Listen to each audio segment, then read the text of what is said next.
अगर तारा लोग के आदेश हो एगो छोटा सा देवी गीत थोड़ा सा एगो गा देता है काहे कि कोनो कार्यक्रम के एगो रूल है नियम है उ होई त ठीक लागी ना हो।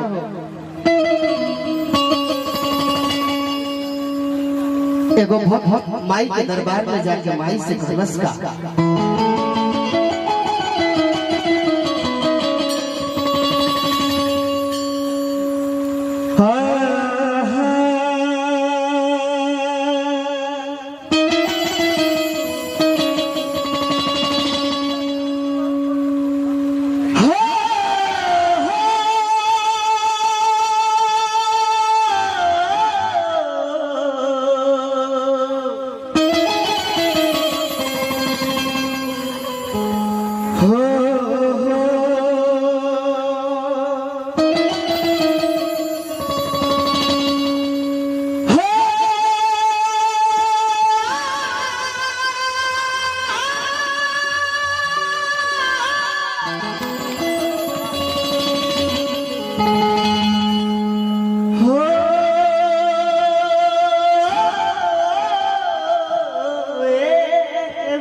मैया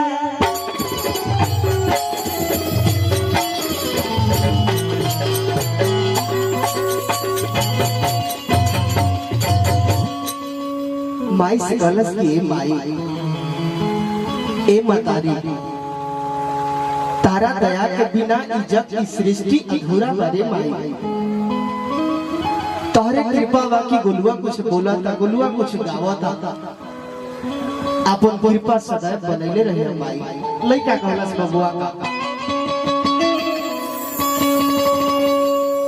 कि माई मन कहा माई मदीना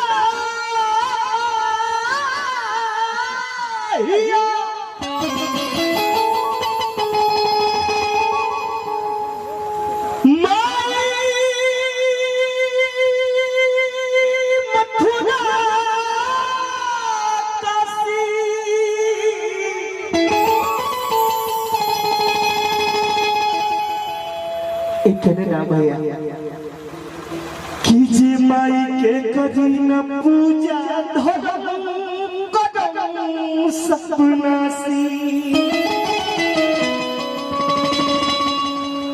कि करी जा माई के ना चुकल भगवान हो तो महिमा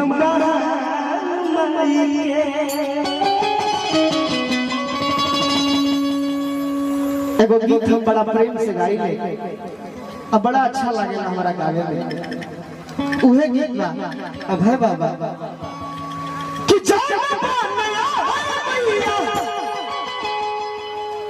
हर सिकियो न डोले हो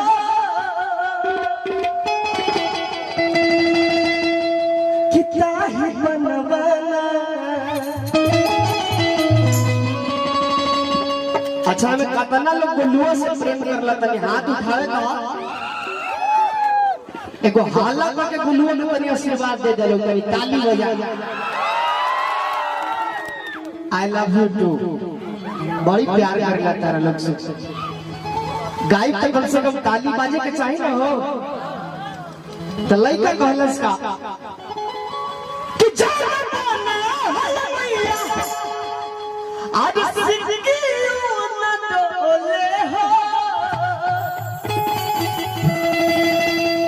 कितना ही बनवाना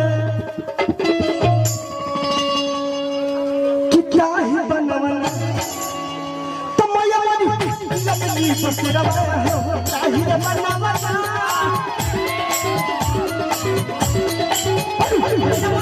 लबली बसरा हो ताही बनवाना।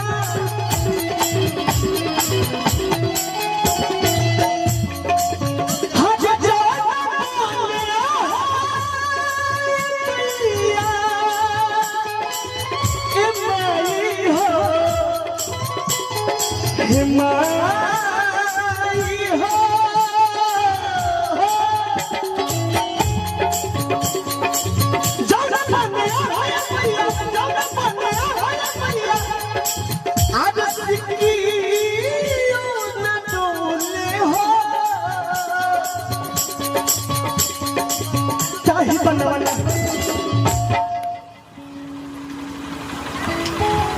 ताली बाजे के चाहे ना, गुलुआ के वो नाचे के तरीका अलग होला।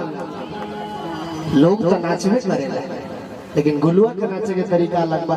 अगर अच्छा लगी तो तेरी ताली बजा दिया लोग। भाई कितना ही बनवाना, कितना ही बनवाना तमाया मनी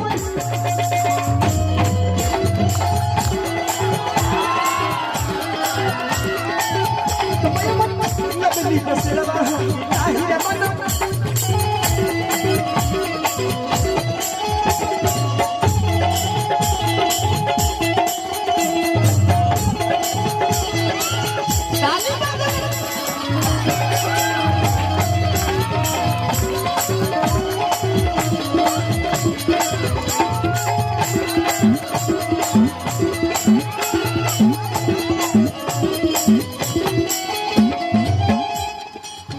हमारे गार्जियन की तरफ से हजारों हजार रुपया के पुरस्कार मिलल। ये हमरा खातिर रुपया ना, पैसा ना, ए चाचा इराउर आशीर्वाद है। गोड़ होने गोड़ लागत नहीं, आशीर्वाद के कामना रखत नहीं। लेकिन कहे हम आई हो ठीक से खेल लगत का हो।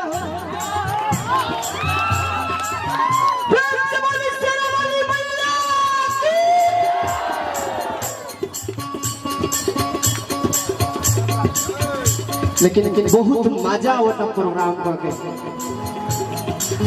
काहे कि तू लोग बड़ा लयदार बड़ा लोग भाई, बहुत अच्छा लागता। ताली बजाते रहे के चाहे भाई हो। गजब लगे लो मेला सुखा स्वाभाव के।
हमारा काका के तरफ से बहुत पुरस्कार। भगवान से कामना करे कि हर जवानी को बरकरार रहे।